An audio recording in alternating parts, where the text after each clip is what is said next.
No, of So let's course. stop there Your because show. you just gave a great Gen X response. And I'm Gen X and I'm just like you, Michael. I grew up very poor. I've hustled my whole life.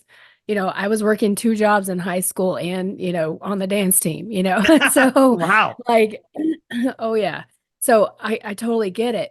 But you and I have a very different perspective. I've been Sure. managing people since for over 20 years.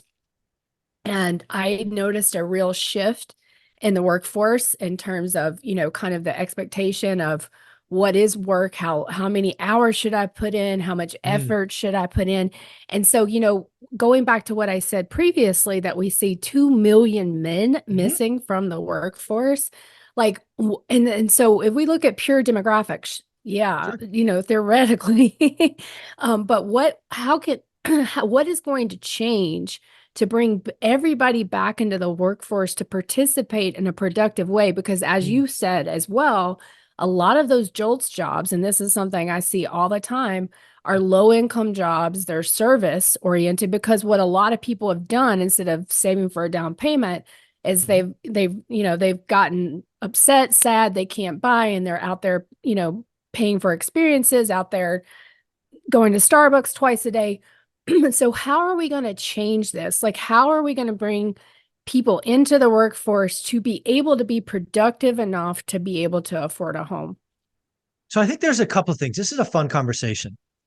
One of the things I think is fair to admit is economists don't change or evolve very easily, right? They're stuck in their models.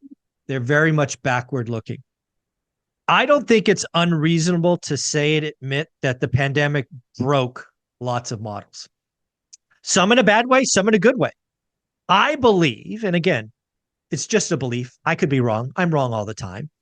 But I believe what we have We seen all is are. yeah, it happens all the time. A structural Yeah. change has happened to our economy. I believe these 2 million men are working, are productive, but aren't counted because the historical models don't pick them up. Now, what could that mean?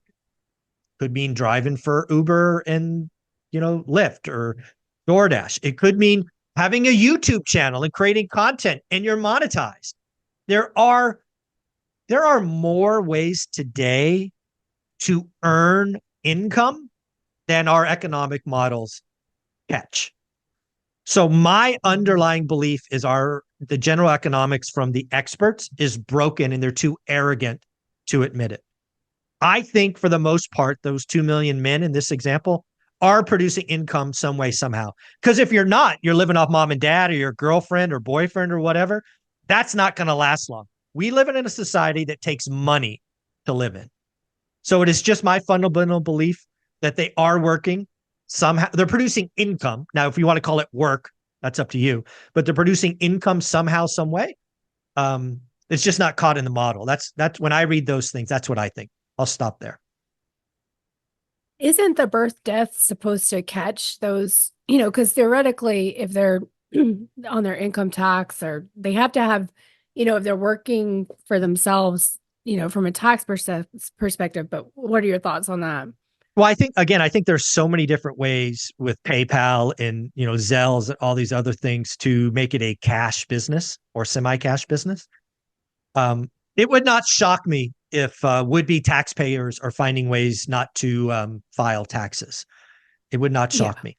At the end of the day, my belief, studying the economy, I've been studying the consumer for 30 years.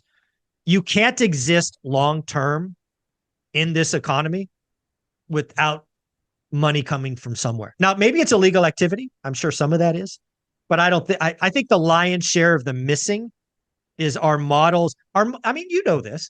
Our models are let me call an employer and ask how many people are working. If I'm a YouTuber or a TikToker or whatever these other, you're not getting counted, but you're certainly producing income.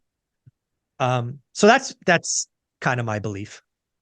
Yeah, I think I would give, kind of an alternative, just Sure. perspective, just people that I know, and Mhm. I'm a big like you. I study the consumer. I listen to everything everybody says. Like I'm always thinking, thinking, thinking. And I can tell you that I know several families of people that have graduated 18, 19 years old, and they're not doing YouTube, they're not driving for Uber, they haven't even gotten a driver's license. And so, Yeah. and I think we're seeing a lot of these trends, right? That people aren't getting their driver's license, they're Yeah. not True. independent.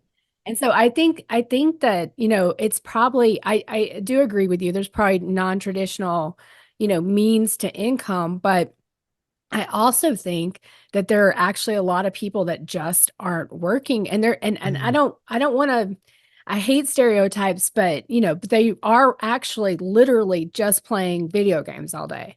And mm, there is a possibility too, because some of these pay for play, like in the Philippines, they have a huge unemployment rate there, and a lot of yep. people actually play games and make money through playing games. Like Mm, you're actually, and wow. so there is this like you take a real job in the video game of like picking up garbage and you get Mm, actual money. And this is in interesting. Asia, it happens in other video games too. And this is something I actually thought might be kind of a future of work Mm, type of thing, could be. that Yeah. people are, because they're playing those video games. So